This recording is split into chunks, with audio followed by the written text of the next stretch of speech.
জুলাইয়ের উত্তাল দিনগুলো মানুষের চোখে ছিল নতুন বাংলাদেশের স্বপ্ন।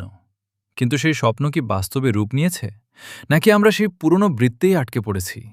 আজ আমরা বিশ্লেষণ করব কেন জুলাই গণ অভ্যুত্থানের মূল উদ্দেশ্যগুলো আজও অধরা থেকে যাচ্ছে। সিস্টেমের অদৃশ্য দেয়াল। পরিবর্তনের ডাক দিয়ে যারা এসেছিল তাদের বেশিরভাগই কি সিস্টেমের কাছে ধরাশায়ী? আমাদের সংসদীয় কাঠামো এমনভাবে সাজানো যে সৎ এবং আপোষহীন কোনো মানুষের জন্য সেখানে জায়গা করা কঠিন। যে সিস্টেমটি দশকের পর দশক ধরে তৈরি হয়েছে তা কোনো সাধারণ মানুষের প্রতিনিধিত্বের জন্য নয়, বরং একটি বিশেষ গোষ্ঠীর স্বার্থ রক্ষার জন্য। যখনই কেউ এই সিস্টেমের মূলে আঘাত করতে চায়, যেমনটা হাদির ক্ষেত্রে হয়েছিল, তাকে সরিয়ে দেওয়া হয়েছে। এটি কেবল মৃত্যু নয়, এটি সিস্টেমের দেওয়া একটি পরিষ্কার বার্তা: আমাদের ছকের বাইরে যাওয়ার চেষ্টা করো না। সিস্টেমের ফাঁদ, বিদ্রোহীকে বশ করা।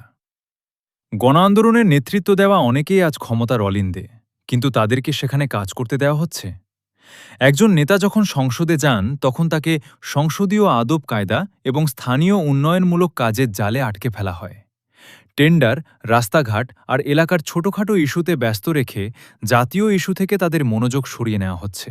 সিস্টেম জানে বিদ্রোহীকে মারার চেয়ে তাকে সিস্টেমের অংশ বানিয়ে ফেলা বেশি কার্যকর। গলতটা কোথায়?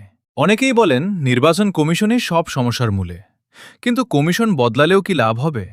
আমাদের রাজনৈতিক কাঠামোয় দুটি মৌলিক সমস্যা রয়ে গেছে। এক, এমপির দায়িত্বের অপব্যবহার। আইন প্রণেতা হওয়ার পরিবর্তে এমপিরা এখন স্থানীয় সরকারের নিয়ন্ত্রক হয়ে উঠেছেন।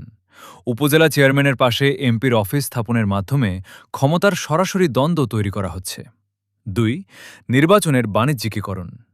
নির্বাচন এখন একটি হাই প্রোফাইল ইনভেস্টমেন্ট প্রজেক্ট।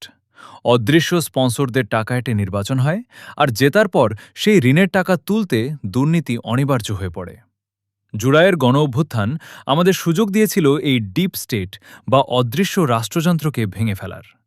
কিন্তু আমরা যদি শুধুমাত্র সরকার পরিবর্তনের ওপর জোর দিই এবং সিস্টেমটা না বদলাই, তবে এই মেকি আলো কখনোই আসল হবে না।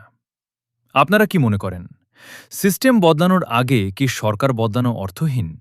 কমেন্টে আমাদের জানান।